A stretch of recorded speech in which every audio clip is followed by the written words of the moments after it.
ఇదిగోండి, ఇది మన తోటలో వచ్చిన మెంతాకు అనమాట. ఇంట్లో తీసుకొచ్చేసాము. ఎండ అయితే మామూలుగా లేదనమాట. ఇప్పుడు ఇది తీసుకొని మనం పప్పు వండుకోవాలి. చాలా బాగుంటుంది. ఎలా నిల్వ పెట్టుకోవాలి ఫ్రిడ్జ్లో అనేది చూద్దాం. ఇప్పుడు ఇదైతే దాదాపు వారం రోజులు ఇలానే ఫ్రెష్గా ఉంటుంది. అది ఎలానో ఇప్పుడు నేను మీతో చూపిస్తాను. ఇదిగోండి, ఇది ఒక బాక్స్ తీసుకున్నాం కదా, దీంట్లో టిష్యూ పేపర్ వేసేద్దాము. ఇలా పెట్టుకోండి, చక్కగా నీట్ గా ఇలా వేసేసుకోండి. మన గార్డెన్ లో వచ్చిన ఒక మల్లె పువ్వు అనమాట, తెచ్చేసాం కిందకి. అయితే పెద్ద చెట్టుకి రాలి పడిపోయిన పువ్వు ఇలా వచ్చేసింది దీంట్లోనే. అయితే జాగ్రత్తగా కోసేద్దాం. ఇంకా ఇదిగోండి, చక్కగా ఇలా నీట్ గా కట్ చేసుకోండి. మన పొలంలో వరి కోసినట్లయితే ఎంత బాగుంది కదా ఫీలింగ్. అయితే మనకు లేనప్పుడు ఇలాంటి ఫీలింగ్స్ అయితే ఉండాలి మనకి. బాగుంది కదా. ఇదిగోండి, ఇది మన పప్పులోకే కాదు, అంటే బీరకాయలోకి ఆలుగడ్డలోకి అట్లా కూడా బాగుంటుంది అనమాట. చక్కగా ఇలా స్టోర్ చేసుకోండి నీట్గా. ఇది ఓన్లీ వెజ్జే కాదు, నాన్ వెజ్లో కూడా వేసుకోవచ్చు. అంటే మనం ఏ కూర చేసినా కొంచెం అది కాదు, మా మమ్మీ చేతిలో ఉంది కదా, అంతవరకు వేసుకున్నా బాగుంటుంది అనమాట. ప్లస్ చలువ కూడా చేస్తుంది అనమాట. ఇది దీంతో మెంతాకు పచ్చడి కూడా చేసుకోవచ్చు. ఇంకొకటి ఏంటంటే, ఇది ఎండిపోతే చాలా మంది పడేస్తూ ఉంటారు కదా, అలా పడేయకుండా ఇది కొంచెము ఇంకా బాగా ఎండిపోయిన తర్వాత పౌడర్ లాగా కొట్టి పెట్టుకుని పౌడర్ కూడా మనం కూరల్లో కూడా వేసుకోవచ్చు అనమాట.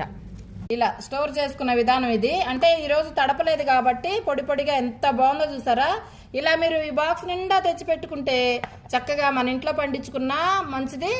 బయట మార్కెట్కి వెళ్ళినా కూడా మెంతాకు మాత్రం ఎండాకాలం కంపల్సరీ తెచ్చుకొని ఇలా చక్కగా స్టోర్ చేసుకోండి. తడారిపోయిన తర్వాత టిష్యూ పేపర్ వేసే చక్కగా మూత పెట్టుకుని ఫ్రిడ్జ్లో పెట్టుకున్నట్లయితే రోజుకింత ఏ కూరలైనా వేయండి. ఆరోగ్యానికి మంచిది, హెయిర్కి మంచిది, కంటికి మంచిది, అన్నిటికీ మంచిది అనమాట. ఇలా చేస్తే ఇది నేను చూపించాలనుకున్నా, మీకు చెప్తున్నాను అనమాట. ఈ రోజైతే మనది మెంతికూర పప్పులో టమాటాలు అన్ని వేసుకోవచ్చు, ఆలుగడ్డలో, బీరకాయలో, ఇలా నాన్ వెజ్ లో, పచ్చళ్ళలో, మళ్ళీ అలా అన్నిట్లో వేసుకోవచ్చు ఈ మెంతికూర. మీకు చెప్పాలనుకున్నాను, చెప్తున్నాను. వీలైతే తప్పకుండా చేసుకోవటానికి ట్రై చేయండి.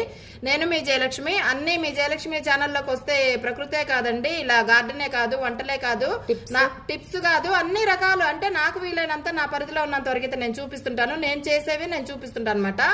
ఇంకా చాలా ఉన్నాయి, మన ఛానల్లోకి వెళ్ళి చూస్తే చూడండి. చక్కగానే ఉపయోగపడే విషయాలు, మంచి మంచి విషయాలు అయితే ఉంటాయన్నమాట.